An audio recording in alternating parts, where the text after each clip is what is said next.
lên con ai đi ba thờ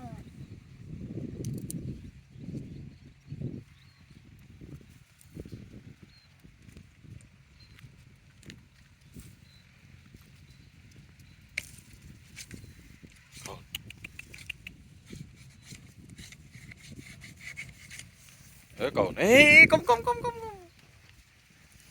toan tao cái tôm con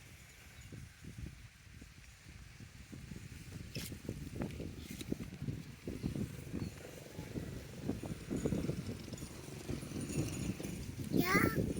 ê sao tao cái tôm con toàn thôm mày cái phần đang cái toàn tôm mày phải mắc xây nhau mặt cả tổ phần mày chưa ngộ miếng thôm nè phần mày chưa ngộ